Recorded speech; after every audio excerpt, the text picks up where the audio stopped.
So what's an EDC pry bar anyway? Basically, it's a small, tough tool meant for tasks you shouldn't use your knife for, like prying, scraping, opening boxes, pulling staples, or popping bottles. Instead of ruining your blade, these tools take the abuse, and depending on the model, they can have extras like bottle openers, pocket clips, or lanyard holes. But not all pry bars are built the same. So let's walk through the ones I've used. I will go over this in the order of price, so we'll start with the cheapest first and gradually work our way up. First up and the cheapest is this mystery stainless steel pry bar off Amazon. It's super simple, super cheap, no clip, no branding, no extra tools or extra functions. Just a really clean, flat tool with a simple lanyard hole. Don't let the small size fool you. This is actually tough enough for most small jobs, and because it's really inexpensive, you won't cry if you lose it. Though it's missing any real design, flair, or extra tools or functions, this is just a simple, no-fuss pry bar that doesn't break the bank. I've carried this one for a few years in my Maxpedition tool pouch that lives in my backpack, and I haven't reached for it a whole ton, but it's helpful when you need it. Due to its small size, you can toss this in a bag or a pouch and just simply forget about it. I think this was under $8. So if you're curious if an EDC pry bar is for you, I would say grab one of these and just test it out before you commit to a more expensive one like some that are coming up.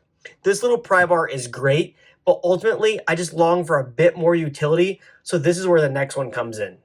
Coming in at around $20, so double the cost of the previous pry bar, we have the Gerber Chonk. This is one of the more bulkier ones here, but it brings a bit more to the table. Instead of just a standard pry tool, this one instead adds 5 other functions, as it contains a bottle opener, nail puller, wire cutter, large flathead driver, and a small flathead driver. This is made out of one piece of solid stainless steel and a pretty cool G10 inlay. This one definitely has some heft. However, this one features a really nice deep carry pocket clip, so you can clip it to your pocket and forget it's there. This one served me well for a while, and I actually found myself reaching for it when I had it in the pocket. The bottle opener was especially useful in the summer for any bottles that happened to cross my path. I think this is an excellent pry bar, as if you're on a budget, as it's just under the $20 mark, and it comes with a lot of features and even includes some cool styling with this topo pattern. Ultimately, I found this one just a little bit heavy, so I moved on to something a little bit lighter. If you want one tool to do several things on a budget, this could be your move. Still right under the $20 mark, we have the Flytanium Fly Bar Keychain Pry Bar. Moving away from stainless steel like the other two previous pry bars, this one is instead made up of grade 5 titanium. This one adds some knurling for the grip and some sharp lines for design, but loses any other utility. To me, this one's very similar to the first pry bar we looked at, but double the cost. I'd personally skip this one and look at the other options. Up next, we have the Vostede Shark Bomb Pry Bar. Doubling in price again, this one is coming in right under $40. I personally feel this is the most fun and unique design of the bunch. It's got a stone-washed titanium body, a quirky shark bomb styling with fishbone laser etched pattern, a staple and nail puller, a lanyard hole, a deep carry wire pocket clip, and a built-in bottle opener. It's compact, lightweight, and turns heads. It's definitely on the smaller size, but for light tasks and good looks, it's a solid pick. Next is a discontinued Lynch Northwest pry bar. We're more than doubling in price as these start around $100 and go up from there. This one's all titanium, made in the United States, and has a signature Lynch clip. Super deep carry, and it disappears in your pocket. It's lightweight but strong, and the design feels dialed in for real use. These are a little bit harder to find now, but if you see one of these on the secondary market, it's a grail piece for pry bar fans. This one's on the bigger side, but it fits in my hand very well. The jimping on top just gives you a really nice grip, and it gives you a premium feel. Even with the premium price tag, you aren't really gaining any additional features, as this one's only function is just being a pry tool. On newer models, this groove right here is a bottle opener. I think that is a smarter design choice, as this one just feels a little bit lacking. Due to the heavy price tag, it's hard for me to recommend this one, but it is pretty cool. I was lucky enough to find this one on the secondary market for around $40, and I feel like that is a much easier pill to swallow. Here's the truth. I don't use a pry bar every single day, but when I do, I'm really glad it's there. Whether it's scraping off a sticker, popping open a paint can, or slicing open a package, I'm not damaging my knife tip. If you're the kind of person who works with your hands, open boxes all day, or just wants to baby your blade edge, a pry bar actually makes a lot of sense. If not, it might end up just being pocket clutter. So from flashy and fun to pure utility, these pry bars hit different corners of the EDC spectrum. But the real question is, which one of these is my favorite and which one sees the most pocket time?